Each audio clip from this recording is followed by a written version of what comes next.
What is going on, everybody? Bill here. Welcome to another episode of GLE. On today's show, I got a real special guest. But first, wanted to let y'all know we got some new GLE gear out. If you want to check that out, go to goleadeverything.com/gear and you can find that. And if you haven't yet, I'd also ask you to go subscribe to the Phil Swanson YouTube channel so you can see these on YouTube and help Go Lead Everything get out to some more people.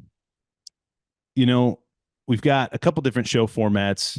We've got Real Truths, which is really just a solo episode where I share some mindset with you, and we've got Real Conversations, which are also known as interviews. And today we've got a really cool guest that I was fortunate, one of the byproducts of putting yourself out there into the social media world and the podcast world is you end up meeting a lot of cool people that you wouldn't otherwise meet in your everyday walk of life. And today's guest is a really good example of that. We had a mutual friend that we're connected with on social connect us. And I'm really excited for an interesting conversation today with the founder of Advent Jets, worldwide private jet charter and LuxStyle services. He's the principal at SJB Development and SJB Capital.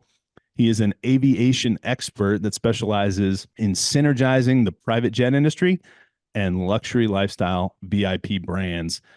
In addition to aircraft and worldwide private jet charter sales, he also creates VIP experiences for high net worth clients and businesses around the world. We had another guest on who does some yacht sales, like super mega yacht sales. And again, it was another random happenstance connection. So now we're like switching gears. I know you do VIP experiences of all kinds, but I'm so excited today to talk to somebody who's done what you've done, has a business that you have, and knows about VIP experiences, private jets. Scott Buss, welcome to GLE. Thank you, Phil. It's an honor. Happy New Year to your listeners and your viewers. Hey, Happy New Year to you. Thank you. It's not every day for the common person to meet somebody, one, that flies private. Usually they're like the executives of the company, and it's like the company jet or whatever. And, it's definitely not every day that you meet somebody who owns a private jet company. So let's start out with your story first off. And how the heck did you go to starting and creating Advent Jets? Great. So the story starts my a little bit older. So I'm self-taught entrepreneur, like a lot of entrepreneurs out there. My background was mortgage and real estate for 20 plus years, working with high net worth individuals. In that time, I wanted to do something a little bit different. Raised in the Midwest, I moved out to currently in Arizona, and I've been in aviation probably since 2016. Always loved sports, music, and travel, kind of like anybody else who has a passion for those kind of things. And so, kind of what happened is I'll kind of share a little life story, if you don't mind, of adversity. Yeah, go for it. So, what this is first business ever. Being in the mortgage and real estate, you're kind of self-employed to begin with. But basically, I always give three principles of my life of adversity. Everyone deals with things differently. One, in 91, depending on how old somebody is, my best friend committed suicide. Back in 91, suicide wasn't as common as it is today. So unfortunately, it was something new to me that hit me at a 21-year-old guy. Second, I grew up as you always hear about the deadbeat dads. Nothing against, there's great dads out there. My dad abandoned my mom and I when I was little. Wow. He would always call, say, I'm coming to get you for the weekend. I'd be packed, ready to go, never call, never show up, all through my life. So I kind of turned that lesson later on in life after I had, trust issues and communication. I turned that into, hey, if I'm going to be in a service position or company or be around a friend or my mom or family, you got to communicate. You got to just be respectful and trust. And so I had a conversation with him probably 20 years ago. I said, I love you. I forgive. I didn't forget. And it is what it is. He passed away a couple of years ago. It is what it is. And then the most important lesson that I've learned is my hard lesson. I've always been a spiritual person, kind of brought up more of a Catholic family, but more non-dominational. And I thought I was invincible. as every young man does sometimes. Mm-hmm. And being from Wisconsin, we like to drink and have a good time. Well, you mix that with driving and you make a couple mistakes. Unfortunately, here in Arizona, luckily I didn't do anything to harm anybody, but I had a couple drunk drivings. And out here, they take that very serious. And I think I took things lightly. Yes, we had Uber and things like that, but not as common when I was going through it. Right. So I hired an attorney, and unfortunately, I had to sit 4 months in prison. Mm-hmm. I got out July 7th, 2018. And when I got out in 2018, now I have a felony. So what I all did in the past to start to go into another business or who's going to hire you started weighing on. So every day I wrote down names, numbers, email addresses right here. I went into the library in the prison, read the Entrepreneur magazine, Wall Street Journal, wrote down names, numbers. And when I came out, what I realized is all my life, God was building a relationships for this business. Mm-hmm. I did not know that until I hit rock bottom. Mm-hmm. And so I started my very first business in 2018 called Advent Jets. And basically, we are a white gloves. We start with private aviation, but we will do anything a client needs. Executive protection, you need a yacht, you need a villa, you need Formula One tickets, you want a tea time at Augusta. We can, obviously some of this stuff is a little more expensive. You think of what we can do it as far as Super Bowl, Formula One, the US Open. And so I kind of created a white glove concierge. Still to this date, I haven't really spent anything on marketing. It's all been referrals, word of mouth. And it goes to testament that all my life, God was putting me in the right place with right people. And so that's a little bit of my story. I'm willing to dive in more of different subjects and past and things, but that's what made me be where I am today, hitting bottom, but dealing with a different adversity in life as we all do. I'm fascinated by that story, especially coming from, you got the absent father, and you grow up dealing with that, and it seems like you've got a tremendous mindset, Scott. And I'm just wondering, where did that come from? Did that come from mom? Did that come from faith? Where did that come from?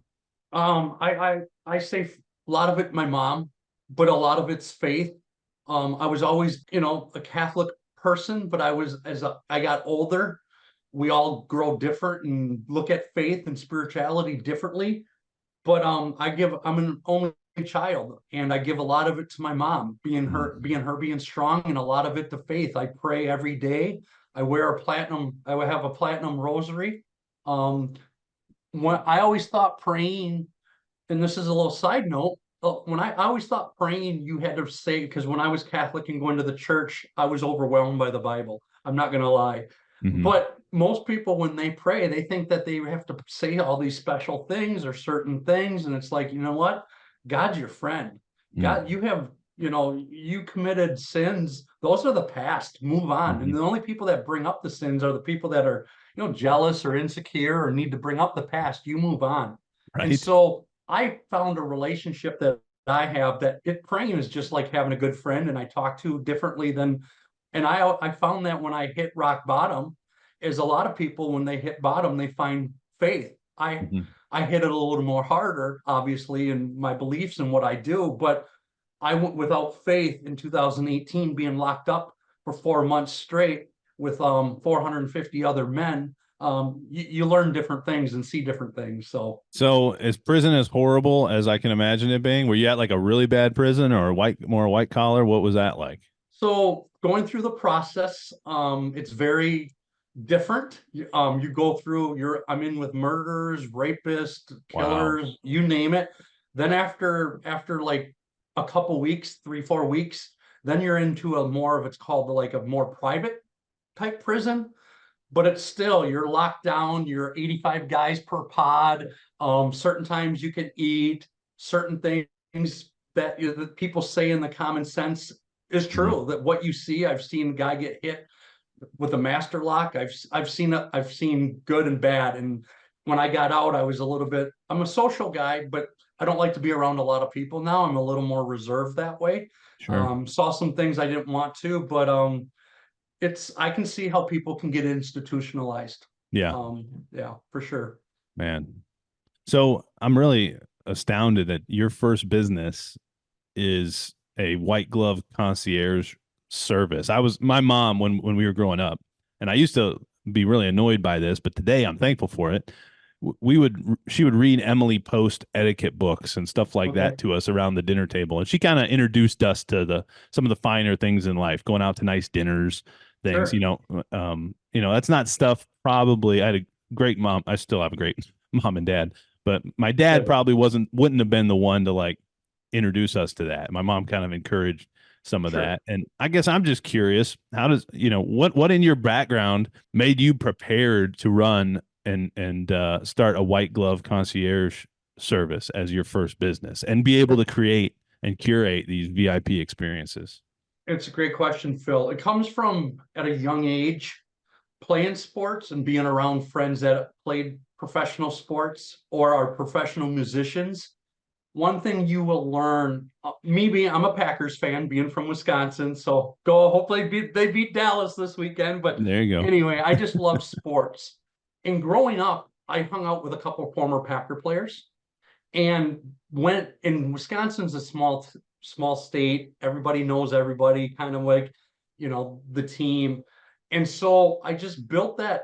And one of my good friends back in the day played professional baseball for 7 years. Mhm. So I was always around that at a younger age, at 19, 20, 22, 23. One thing that always stuck with me was trust and transparency. It's a brotherhood. It's people buy who they buy from. Even today's society, you can maybe get a little better deal from somewhere else, but it's going to come Mhm. down to who you trust. Right. And so I used that when I hung out with athletes. One of my good friends, he's the keyboard player for Darius Rucker. He Okay. grew up in my state, so it's just I was always around that. I didn't know, like I said, I was going to have a business later on in life that God was preparing me. So that's Right. kind of how I was always around athletes, and I like the finer things in life, but I always couldn't afford the nicer things growing up from a single mom, and, wanting the Jordans or the this or Yeah. that. And Right. so, but it just kind of trickled into people I surround myself with. That's awesome. So you picked a heck of a time to start a private jet charter. I mean, just leading up to COVID, and then we got, mask mandates on airplanes and people not wanting to have to get jabbed to go fly around. I'm Yep. curious how business took off during the COVID years, and was that, kind of a divine timing thing in your mind? You know, and it's funny you said take off, because no pun intended. I always say that as well, I literally take I didn't off. even think of But that, but yeah, it's a good yeah, point. it's when I came out, it's July 7th of prison, and started my business. It was September of that year of 2018. I had little traction. It was just starting with the private jets, and then the more people knew, hey, Scott, I was the guy that they trust and transparent, trust. It's like, can you get me this? Can you do this? Can you do that? So I kind of took the philosophy in any life or any sales or any business, the more that you can kind of control the client, the more likely they're going to have a good experience. I'll use Apple. I'm not an Apple fan, but they do marketing because they have an ecosystem. Everything that runs in the Apple. So they got you. Hmm. Where kind of I did the hospitality. If you go to a nice restaurant or a hotel, the more that they treat you with drinks or hors d'oeuvres, and the waiters or waitresses, you're gonna have a good experience. And so Hmm. that's kind of what I created. When COVID hit, I started getting newer clients that never thought they could afford to fly private Hmm. and do different services. So it hasn't slowed down. I think there was about 5.5 million chartered flights last year. So there's a big business in the aviation out there. Yeah. So how did you know about the private jet world? What So prior for me getting in a little bit of trouble, I learned I wanted to get out of the mortgage and real estate business. I wanted to do something different because, like I said, I love sports, I love music, and I love to travel. And moving to Scottsdale from Wisconsin, there was a little more opportunity and more private aircraft flying into Scottsdale than we do in Wisconsin. And so I reached out to a couple people and I learned the broker business from a couple good and a couple bad people. Mm. And so I kind of just took that. And then when I went in, I kind of established, hey, they did this, I can do something. And Mm-hmm. that's where it created. I still to this day don't know everything. And you'll be wrong to say you're going to be an expert in your field because there's always going to be people that know more than you. And Mm-hmm. that's okay. It's just accept the responsibility that other people know more than you, right? Right. And if you Yeah. and if you don't know, just say you don't know and find the right answer or get them the right answer because too many people mislead and that's the problem. But yeah, Right. I know I was going off there, so I apologize. No, this is great. When was do you remember your first time flying private? Yeah, my first time flying private was probably 1993.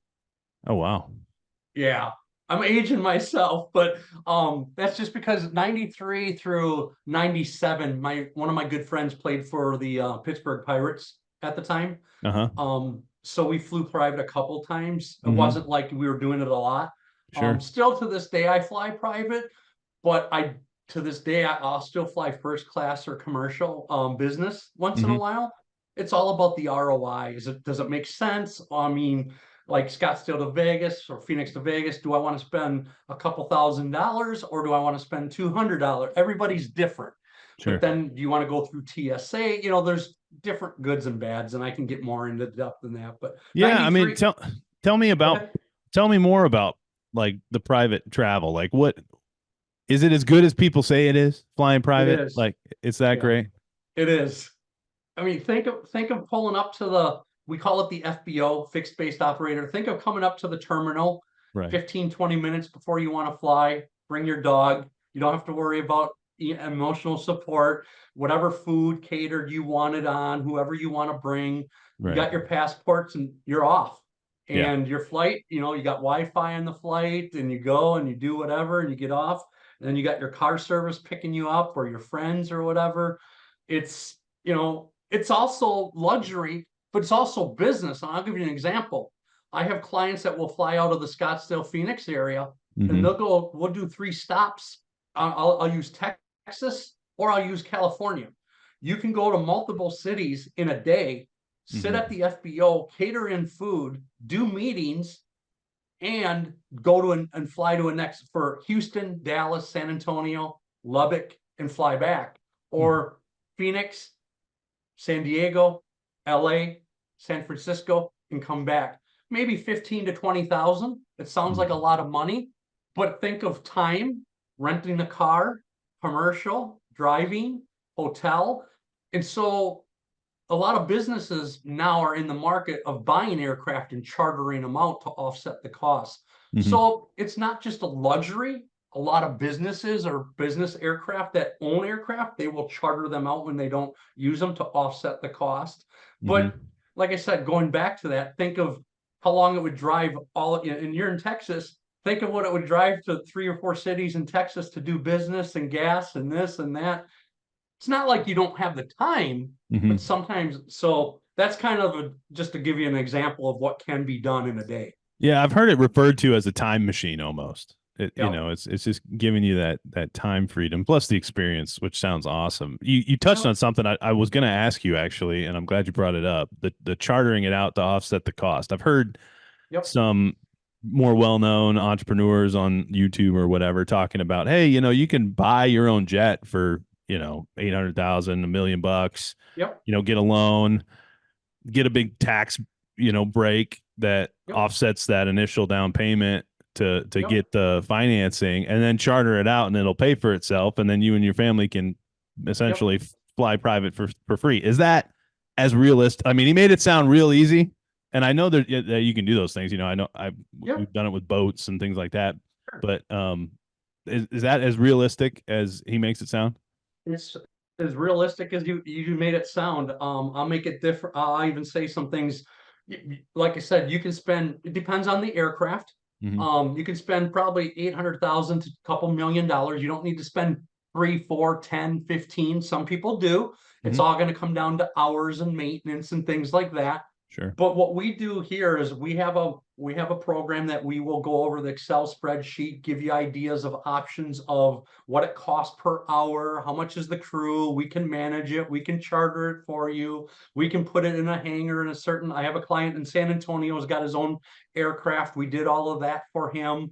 And then obviously the depreciations, depending on the government, I think it used to be at 80% write-off. I think it's 80% now.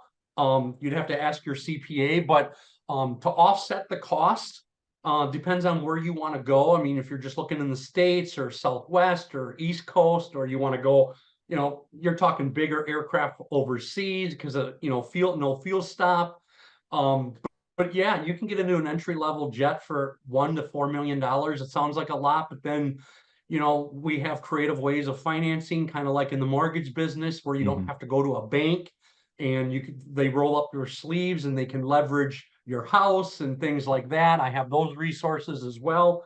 And like you said, depending on how many hours you're going to want to use it, you can offset the cost quite a bit, and then have the tax write-off, have the depreciation. And then when you and your family want to use it, even if it's twice a month, you have the luxury at the first, because you're the owner, to use it when you want. Yeah. Wow. So that's incredible. We're going to have to talk more about that, Scott. there you go. I'm happy to share all that information. Oh man. So what's the secret to a VIP experience? I mean, like, sounds like you've hung around some high net worth individuals kind of for many, many decades, or at least a few decades now, coming from your childhood, being around these professionals, athletes specifically. What exactly to you creates a VIP experience? That's a great question, because everyone looks at VIP a little bit differently, and there's different segments of VIP. So my experience with VIP is I like to do things that other people can't do. And so, like, if you want to go to Usher when he had his performance and you want to sit on stage, I can make that happen. Now, Oh, is there wow. cost involved? Yes. Do you want to go to a golf outing and meet certain people, or go to the Masters? I mean, people can do that kind of stuff, but I like to one up it. Why not? Like, if you go to a concert, let's meet and greets. You want Boys to Men to play private at a private concert for you and your family. Those are the things that I can create. Um, Wow. it's all about, yes, it's money, because you have to have money to do these things, but with the right relationships and the right brands and things like that, you can leverage partnerships, right?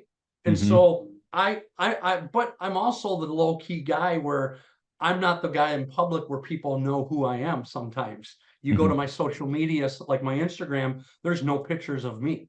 Right. I'm a private person that way. But when it comes to VIP, I think we all know, you go to a restaurant, some people say, well, geez, that's an expensive restaurant.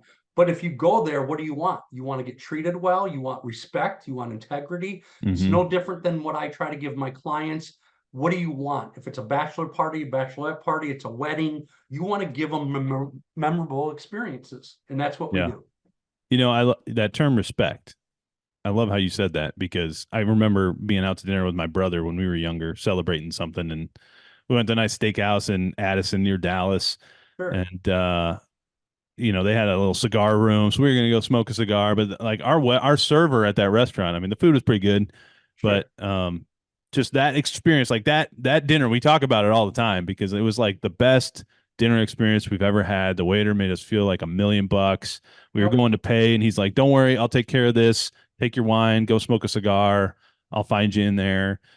Just it kind of reminds me of that respect word. It's like, when you feel respected, it's such a good feeling. And if you can do that for other people, I can see how they would keep coming back and saying, "Hey, that was an incredible experience," because they felt that feeling of respect. Correct. Respect goes a long way. Even, I think it goes with faith. It goes with how your upbringing is. I'll use this real story real quick. When I was 20, 21, I got into the car business, and everyone's always like, here we go with the car business, but I'll tell you, I learned a very valuable lesson. So one of the first, we call it the ups. And the gentleman back in Wisconsin, old pickup, he kind of like an old farmer type guy, got out of his truck. And my mentor at the time, he's 10 years older than me, Paul's like, go talk to that guy. I'm like, I'm not going to go talk to that guy. Well, he did that as a lesson. He went out and he ended up selling him a truck. That guy Oh, well, wrote a check. He wrote a check for a truck that day. He goes, Scott, what I wanted to show you is that's old man Colosso. Colosso owned some appliance stores back where I grew up. He goes, you can never know if they have a checkbook. And this is back in 93, 92. You right, can never know what they go through. And that's today's society. There's so many entrepreneurs worth millions. You can't right, that are just mix in with the regular people, but there's some right. showboaters. And so that life lesson taught me at 20, 21 years old, no matter what somebody has, you don't know if they have these days, if it's plastic or crypto, or if back then, if it's a checkbook, and so I still to this day, I live by that respect lesson that Hmm. you just don't know who you're sitting next to, who Hmm. and to this, I'll go to the dollar store and you might just go get a couple things and the waitress or not the waitress, but the cashier, she might be having a bad day, but if leave her 5 cents, you get that change. It's like, yeah, keep your, hope you have a good day or have a blessed day. You just don't know what they're going through that day. If, they're going through verbal abuse or beaten or lost their Right. other job or this or that. So I try to live every day that I'm blessed and put people in perspective to put a smile on their face. So Yeah. sorry I went off there, but I was just giving you an example of how people respect goes a long ways, I think. Oh yeah, 100%. I love the stories, Scott. And Thanks. y'all, if you're not following Scott, pause right now. Go to adventjets.com, all the socials, Advent Jets. Go follow him. Check out the company. If you're looking for private charter or VIP experience, go check them out. I'd really like to hear, Scott, your coolest story. Do you have, I'm sure there's probably some you can't share, but Sure. do you have a cool story that comes to mind when I ask you for your coolest VIP experience, private jet experience, any of that? What comes to mind? I have I have a lot. But I'll say one of my coolest experiences is I meet a lot of different people, and to me, people are people. It's some have more zeros at the end of their bank account, or Right, right. shorter, or taller, or different, faith or color. Doesn't bother me. Hmm. One of my favorite was flying back to Wisconsin, surprising my friends, taking them on a little trip. But what I didn't know is Johnny Depp was back filming his movie. And I'm drawing a blank. Not Johnny Dangerously. I can't think of it, but and that might be it. But he was filming in Appleton, Wisconsin. And my friend's like, Scott, Michael Mann is going to be at this little martini bar. And I'm like, I don't know who Michael Mann is. And he's like, well, Johnny Depp's with him. I knew who Johnny Depp was. So I went in, and the reason I say this is because I was already back home visiting friends, but I went up to Johnny Depp and said, can I buy you, can I get you a drink? And the little guy, I'm 6'6", he's like 5'4", he's like, Oh wow. how about a gin and tonic? And so that's just a cool going back to experience fun things with my back childhood friends, Yeah. and then meeting Johnny, because otherwise some of my clients I never meet. Hmm. And that's okay, because they're not always doing their private booking. It's their executive assistants or their family offices and things like that. But Hmm. I have so many different experiences that I've lived a very blessed life, from meeting so many great people, meeting people Sure. at one of my best, I'll just say one of my greatest experiences I'll say is I'm a basketball fan, is last July, or June, excuse me, I was at Pelican Bay. Deontay Wilder had a golf outing with his wife, Telly, and they invited me, and I ended up meeting Meta World Peace. I met Matt Barnes, Kenyon Martin, Vince Carter, and those are all people I grew up admiring and Right. watching. But it was the most humble, those guys. I went up to Kenyon, and I shared this story. I went up to Kenyon and said, I respect you. If I want to, can I say something to you? I said, I don't know you. I respect you because your son's playing and how you raised him. It's admirable. I respect you being a Hmm. dad. And I get little like Matt Barnes, these are all people, and I don't get starstruck. I've met Danica Patrick. I met a lot of good people. But like I said, it just comes down to trust and transparency. People can read kind of through that, your intuitions. Hmm. So that's just another story of a golf outing that I met and just Yeah. met good people. I love that. I, You sound yeah, I met this, I think it's Eric Bellinger. He's a rapper producer. Okay. And I'm like, I don't know who he is, and it's just, but that's just, and another funny story I'll say is I end up meeting Marcus Williams. I Okay. didn't know who this guy, so I started talking to him. He's a defensive back safety for the Baltimore Ravens. And so we exchanged messages and stuff like that. And I didn't even know he was. He was just sitting next to me. We were just talking about some paintings and stuff. So, like I Wow. said, I don't judge people because I come from nothing. And Uh-huh. that's still to this day, I still am very humble. God's blessed me to monetize relationships. That's what I do. I love that. As you're talking, I'm thinking of all the exchanges that you and I have had over the weeks leading up to this podcast. Yep. And I can say I've felt respected by you in our Appreciate that. communication, and your responses are timely and swift and respectful and thoughtful. And, I can tell for a guy that knows a lot of famous people and, is around a lot of people with a lot of wealth and affluence and all this stuff, you know, I feel just as respected as any of them probably do talking to I you. And, appreciate that. It means a lot. I appreciate the kind words, and that's kind of where the Midwest in me. I still treat people how you want to be treated. Everybody always says that, but some people live by it.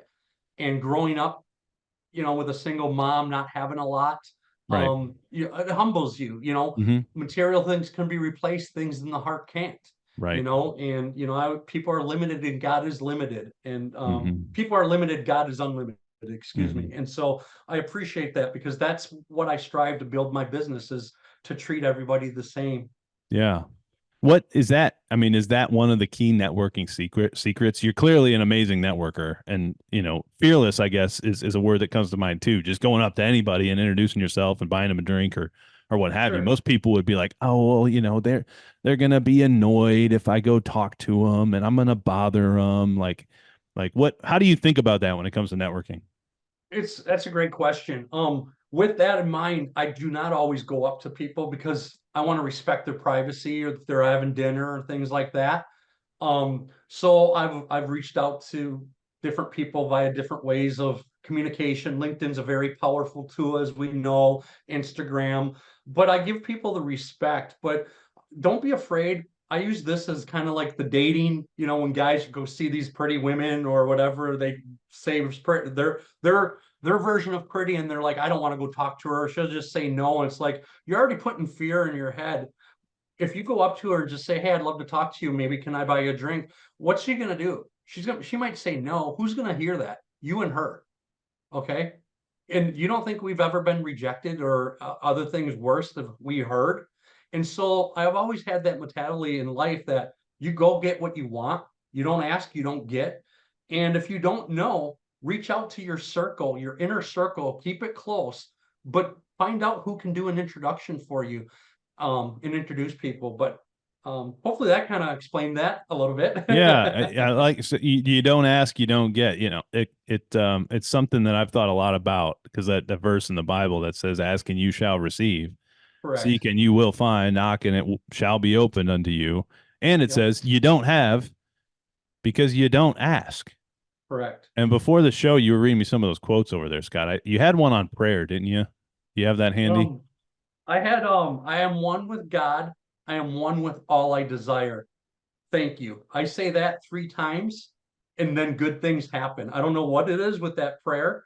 Uh-huh. Um, I have I have a little one that I read regarding more concern about your character. Is that you want me to say that one? Yeah, go for it. Okay. This is one of my favorites that I like. It's be more concerned about your character than your reputation, because character is what you really are, while your reputation is merely what others think you are. Hmm. And I think that hits us today really hard, just because a lot of people trying to social media one up or live with the Joneses, this or that. And it's just like, be you, Hmm. you know, Yeah, that's right on. That's you right know. on. Yeah, you hear the Gary V's of the world. It's all about reputation, and I agree, but it's about your identity too, and who you really are, Yep. right? And Yep. that character that goes along with it. I Yep. love that. And I it love comes that. down to also personality. I mean, not everybody's going to like me. I Sure. get that. Just like there's very successful people out there that I don't want to name names that are very affluent. They come across a little more aggressive, and but you get to know them. They're a teddy Hmm. bear. You know what I mean? So it's just some people are just a little bit different with personalities, and it's just Hmm. I think in business in today's life, me not going to college, really going for a couple classes and being more street smart. I'm privileged. I learned that way, but I'm Hmm. also humble because I've learned different ways, good and bad, unfortunately, you know. Yeah, yeah. So if you were going to break into jet ownership, is there a jet that you would target first? Or I mean, obviously you probably own a few, or your company does, or what have you, as this company. But like, if you were an average Joe who was going to buy his first jet, is there one jet that comes to mind as like an entry level? Like, yeah, this would be a good starting point. Or how would you So approach it? it's going to come down to budget, obviously, but you know, a good plane, if you don't want to spend a lot, is a King Air. It's a prop plane, but you can go to a lot of different places. And the nice thing is you don't have to de-ice. So it's a King Air, like a King Air 200, a King Air 300. Another good aircraft is like a Hawker 800 XP, because if you want to take 6, 7 passengers and you want to fly, like I said, from Phoenix to Texas, or if you want to fly, you're going to need a bigger one.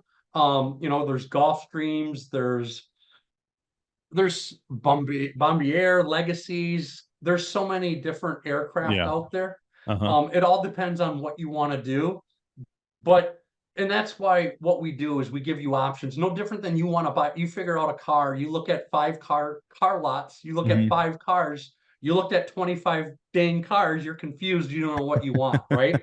Right. So what we do is we ask those questions. What do you want to use it for? How many Hmm. hours? This, that. Then we give you some suggestions, because some people just it's like Mercedes. You want to have a Mercedes, or you want to have a Beamer. Same thing with aircraft. You want to have a Gulfstream, or do you want a Hawk, or you know, there's so many different aircraft out there, just like car Sure. manufacturers. Sure. So we give you options and let Hmm. you know do your research, and but we also have the professionals that do that for you. But a Hawker, like if you want to do an entry level, Hawker's a good plane. Hmm. XP, 6, 7 passenger. Obviously, any Gulfstream, but you're talking more money. You Hmm. know, Legacies are great planes. Boeing business jets, but I mean, it all depends on, you know, I got a client right now that they're looking at buying an aircraft, and it's about $20 million. Yeah. They go up all the way up to 70, $80 million. So it Right. all Right. depends on what you want, you know. Sure. So Sure. Yeah. It's fascinating. it is. Fascinating. Yeah. It seems like everywhere you see, in the real entrepreneur and fake entrepreneur space, you see all these people posing in front of jets and all this stuff, and it's kind of just like sort of a hot trendy thing today. You know, it's Um, funny you say that. If I can say, you know, Phil, when I first got into this business, I would have people, how do I say this, social influencers, whatever you want to call, different people have different categories. I would have people reach out to me and want to take pictures on planes or buy planes for their social media for that exact reason. yeah. And they don't even fly private. Yeah. And there's people to this day that I know for a fact that don't fly private, Hmm. that post pictures. Same thing with cars. Hmm. When you're around it, people want to live a glamorous life and they're not really living that. I know people that they fly private, but they're not paying for their private flights. I'll just leave it at that. We can get more in depth if we want, but like I said, Sure. it's very unique. You know, it's all about, and then you got me who owns a business that I don't even post pictures of myself on social media. I'm very private that way. So how do you fly private and not pay for your private flights? So I offset by chartering it out by offsetting. Oh, right, right, right. But Okay. I don't fly private all the time. But I do here and there, but I offset the cost by chartering it out. But I'm saying I'm not a very I'm not a public figure Right. status Okay. wise Right, where right, I right, go right. out and advertise. Sure. People know me, they know me, but when I go out, I don't have a conversation unless I'm having a business conversation, or I just tell people I'm in business development, because once you tell people what you do, in my line of work, then they're like, okay, you can connect me to this person, or this person. And in today's world, I want somebody to like me for me, no matter male, female, friends. Mm-hmm. I'm a very generous person from my mom, how she raised me. Mm-hmm. And like I said, we've all been burnt with love, respect, money, whatever it may be, but God gave me a windshield and a rear view mirror. And I Mm-hmm. always keep going forward. And the rear view mirror is the people in the back and toxic. And it's like, why hold the grudge? Because you're just going to be fueled up and fired up, and just keep going, because you're going to get burnt, or something's going to happen. You just got to keep going forward and surround yourself. So I love that.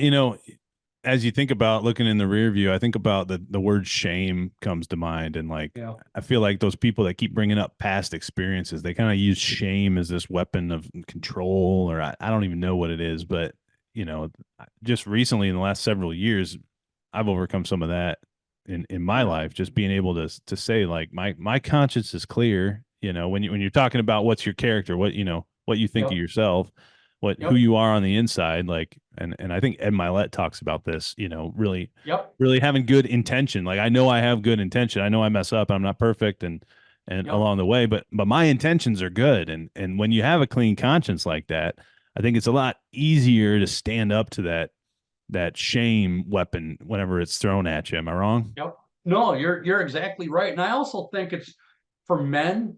I think, speaking on men, it's when we're a little bit older too, or we go through some type of adversity, big issue, problem, or things like that. Right. It's growing up and being a man. It took me many years.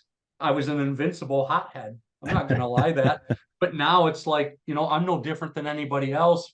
However, I see as I do know some certain people and names that you've said that I have relationships and friendships with, but I treat everybody the same, Mm-hmm. because I don't know who knows who or what, or you know what I mean? And so it's just, that's how my mom raised me, and with God and spirit and praying. So but you're Yeah. right, you're right. I don't bring up I only bring up the past because it makes me who I am today. Sure. But a lot of people dwell on the past, Mm-hmm. and that's why God asks for forgiveness. As long as you ask for forgiveness, He's going to forgive you. He's Mm-hmm. not going to bring it up again. You're going Mm-hmm. to, or somebody that's trying to get at you is going to bring it up. You Right. just keep going. That's why there's forgiveness. But Amen, anyway, brother. Yeah. So you're 6'6"? yeah, Yeah, you're a six big six. boy, man. What'd you do up in Wisconsin? Were you a basketball player? What'd you do in your early years? This is a funny story. I was 5'10" when I graduated high school. Oh, no Um, kidding. Yeah, so I grew after high school. So I'm 6'6". Yeah. I know by Zooms and stuff, I always look small, and then when people meet me, they're like, holy crap, I didn't know you're that tall. I met all these people in Zoom during COVID, and it was the same thing. I show up to this event, Yeah. and they're like, "Dude, like we thought you were short," and I'm Yeah. How like, tall are you, Bill? "I'm 6'3". I'm not quite 6'6", but I'm Yeah. not short by But, any means. but you're probably a little above what most guys are, what, 5'11", 6'1", give or take. Yeah, I yeah, feel I feel tall, but I'm around 6'10" guys, and it's like, okay, I'm looking up to them, but right, then I can, it's just, I try not to. I hang out with everybody, and my mom's 5'2", so right, I get it. It's like I always tell people, God, you're tall. You always walk in, and 6'6" is kind of tall, but it's like there's right, taller, but it's like, hey, you know what? I'm blessed. I can see good at parades, even though right. nobody really goes to parades much anymore. But Right. Yeah, it's funny, I don't know if you have this experience ever, Scott, but oftentimes I'll see myself in a photo and I'll just be like, dang, I'm that much bigger than those people. Like, I don't know. I don't feel like it's not that I'm like that big, but I don't like when I'm going around in the world, I don't like feel like I'm like so much yeah. bigger than people. But then I'll see a photo and I'm like, dang, like I look like way bigger than those people. I'm the same way. It's like, wow. But to me, I still, and even when in today's conversations, people will come up next to me and we'll just start talking like, you're Yeah. tall, and I'm like, I mean, I guess I don't know, because I've never really been Yeah, it's 5'10" all was you a know, short. right? I don't know. But then you got guys that are 7'1", 6'10", Right. 6'8", 6'9", and I'm pretty almost right there. Maybe they Mm-hmm. got more hair than me, so Mm-hmm. maybe they're, but Right. I'm the same way. It's just like I don't realize, because yes, I think it's a stigma that when you see it, but when you're around it, it just Mm-hmm. doesn't phase you, because you're like me. It's not important. Yeah. It's interesting That, too. You mentioned being around bigger guys. There's been a couple times in my life. One I remember in high school, we had a guy who was like 6'5", 6'6", 300 pounds. wow, He played college and for pro football sure, for a number of years. But he was like the first guy I met that could literally just break me if he wanted to, like could just throw me around like a rag doll. And for a yeah, bigger guy, that was like not what I was used to. And we were sure, playing football, and it's always kind of an interesting, humbling experience, right? When you meet somebody so much bigger than you, when you're even especially when you're a bigger guy, it makes you yeah, kind of go, wow, like this yeah. guy's Well, powerful, man. and it's amazing if you watch sports now. These kids, when they're playing college ball, if you watch turn on a Saturday football game, and you're Yeah, like, some of them are 18, 19 years old, and they're yeah. 6'6", 320, and I'm just like, I grew up in the 80s and I graduated high school in 89. So I'm 52 years old. So I'm not afraid to say my age, but it's very different. I don't know what the heck they eat or do or Yeah. what, but they also back then when I was playing and I wasn't as great athlete, but they didn't have nutritionists and this and sports places to work out and Hmm. ice baths and you know what I mean? Yeah. Yeah. It So was a little it's a more lot raw. take yeah, it's a lot of take care of your body and mindset too. Yeah. Yeah. Y'all probably had just the flat Converse All Stars or something, Taylors. none of the fancy shoes. Oh, yeah. Jordan was probably just coming out. Jordans were just Yep. coming out back then. Yeah. Yep. Yep. Um, yeah, that's funny. That's funny. I was watching the national championship earlier Yeah. this week, and Monday night.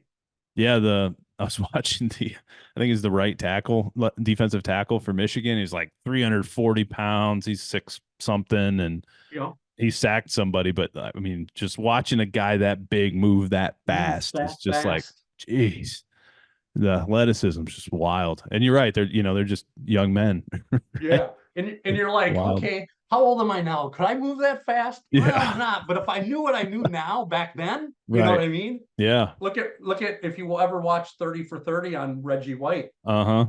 how he used the hump move is it's all leverage. And it's like, Right. it's amazing when you get older and you develop different skill sets and things, what you learn. But yeah, they're still kids, you Uh-huh. know. Yeah. There's It's young fascinating. men, I should say. Excuse me. For sure. It's funny. I growing up, I moved around a lot, so I was never like one team fan. Okay. Like I've lived in Chicago, I've lived in Michigan. Funny enough, I used to be a huge Brett Favre fan. I was kind of always kind of like an individual athlete fan, and I always Sure. loved Brett Favre. And of course, he had his scandals and stuff that he went through. But man, I love Brett Favre. What was it like watching Brett Favre play Well, back in the day? I, back in the day, I've partied with Favre. Have you? Yeah, so growing up in Wisconsin, him and Frank Winters and Mark Chimera, they would all hang out at the bars that I would go to. Actually, a funny story back in 96, 97, as a spring break, Panama City. And I went up and I walked, and it was Brett Favre. And I Hmm. went up to him. He was with Daniela. I think that's his wife's name. She was in college, spring break. And I went up to him and I said, "Hey, I'm from Wisconsin." And since then I had Olympia can. And he's like, "How do I know?" And I met him. One of my buddies ended up giving him a ride home once after one of the bars, and he threw up in his car. Oh There's God. so many stories I could tell you about some of these Packer players, but and like I said, that was early on when before he's with the pain addiction and pills and stuff like that. And then he sobered up and he wasn't a partier and stuff like that. But Sure. being in a small community of a size 75,000 population town, you know when they're out and things like that, and Yeah. certain people. But yeah, I'm a Favre fan even before even saying I knew him or Yeah. partied with him.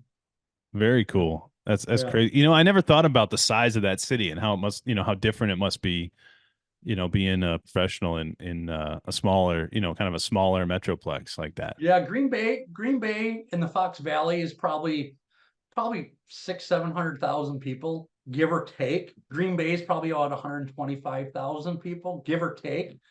But one thing that you go there versus a big market, it's very different because you are the life of the life, Packers, Right. Packers. Right. But you will see them, you see AJ Hawk or Earl Dotson, you just see them at the Yeah. grocery stores and stuff like that. And it's just, Wow.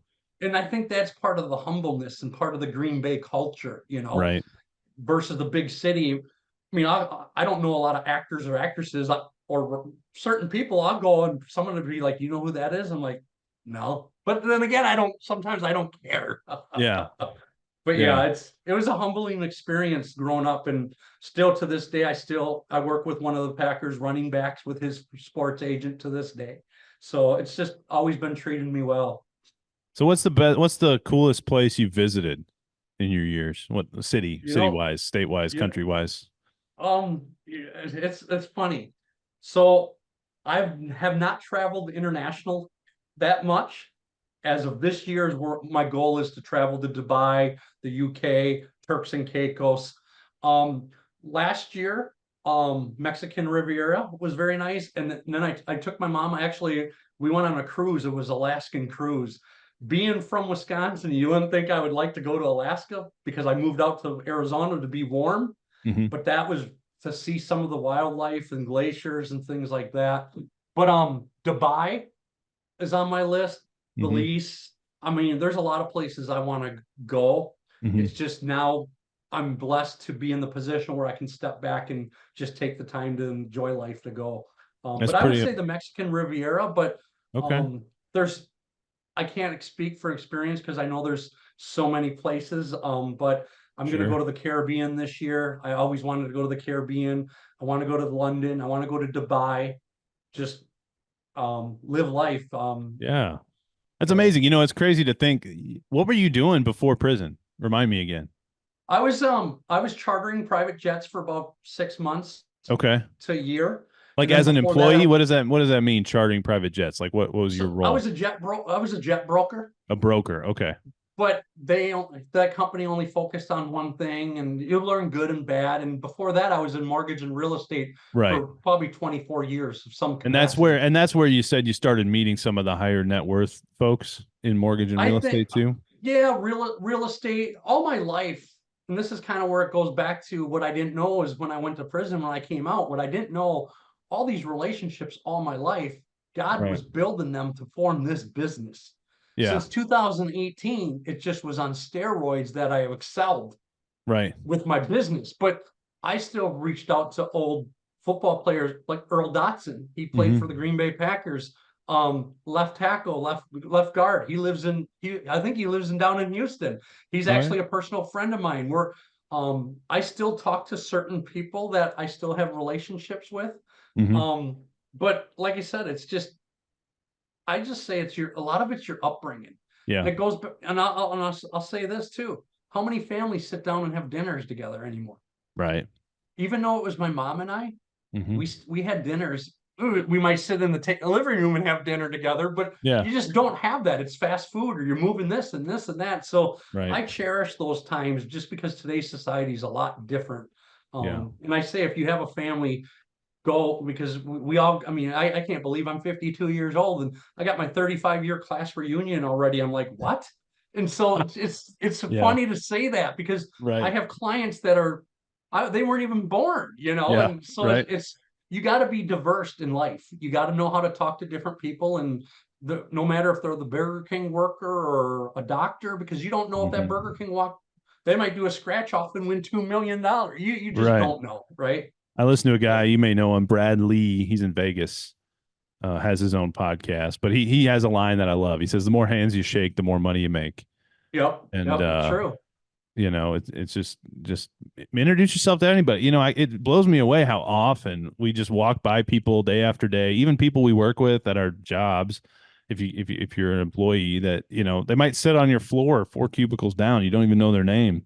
You never Yeah. even like introduced yourself. It's such a weird sort of wild thing that people are. I don't know why. Why do you think people are so afraid to talk to people these days, Scott? Well, I think the smartphones. Yeah, Too many people think like. it's technology. I think it's technology. You got to understand. In '93, I had a pager and a brick phone. Okay, Nice. and so back then we didn't have caller IDs, so you would give your phone number out, and then they would page you, and then you would call them. And so I think I you have to multitask. If you're business, friends, family, I get it. But sometimes I feel having a conversation like we are now, or picking up the phone and communicating, that's what I do with a lot of my contacts, clients, brands, partnerships. It's because a lot of miscommunication can be via text or Yeah. email if you don't know somebody's personality. Speaking for a Right. guy that's got ADHD, not everybody knows my personality. You may Sure. say something just simple, hey, how are you? Simple, and they might take it the wrong way. So Hmm. I think more people need to interact with people these days, along Yeah. with having faith. Yeah. I'd say probably 95+% of the quote unquote problems or frustrations that I see people have with other people are 100% happening via communication that comes from text Yep. or email or some form of social media, electronic communication. I very rarely see that type of frustration from verbal type of communication. It's wild, and it blows me away because I've seen it in my own personal life where I'm like, I'll Sure. catch myself getting frustrated about something or angry, and I'm like, man. 20 years ago, I wouldn't have even had this phone in my hand and I wouldn't have even been having this conversation and like this wouldn't have even happened. So Yep. why am I letting this get to me Yep. or frustrate me? And you know what? You don't be afraid to say, "Hey, do you mind if I call you, or do you have time to speak for 5 minutes?" If Right. people can't speak, you got to respect people's privacy. But Sure. sometimes I always say sales are missed by a few words, not a Yep. few dollars. Right. Yeah. And I love that. That's a great and quote. and you have a foundation for anything. You have trust, respect, honesty, and communication, and that's what I live by. Yeah, I encourage so many people. When I hear folks having troubles, they're waiting on somebody for something or someone's not responding to them. My first question is always, did you call them? And Yep. you probably wouldn't be surprised at how many times it's, no, I haven't called them. It's like, well, call them. People are afraid, and I Yeah, look at it this way: I get calls a lot owning a company, right. but you have voicemail for a reason. Yeah, Not to say that that's you put everyone to voicemail, but I'm a perfectionist, so sometimes I get calls that I'm not ready to take because I'm in the middle of five things, but I'll have to because it's an emergency or a business. sure. But like you said, people have phone. We came into the society now that everyone feels entitled. Right. Okay. Look at, if you talked about your cell phone. Look, if we get done and you're gonna watch a ball game or watch TV tonight, you're like, what did we do when we had to turn the channel? Yeah. You know? I But I saw a commercial come on TV the other day. I never watch TV anymore, ever. I watched I had to subscribe to a streaming platform just to watch the national championship because I'm like there you so go. Try not wa- try it for 7 days and then cancel. exactly. That's honestly that's what we do because I never like I'm not a TV Sure, watcher. I'm working on other sure. stuff, but Yep. a commercial came on and I'm like, dude, I can't even remember the last time I watched a commercial. Like, what is Yep. this? It's like you bring up gaming. I don't play video games. I was never a gamer, but up in my closet in the box, I have Atari 2600, the Oh, original with nice. with the games and stuff like that. I'm That's kind got of to be worth some eclectic. money today, Scott. Yeah, who knows? It's more of the principle.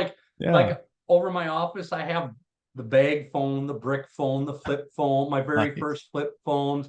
I'm kind of one of those. Like I have a tag board with big board with all my, you know, larinets and VIP tickets and stuff like that. Nice. Yeah, You know, memorabilia.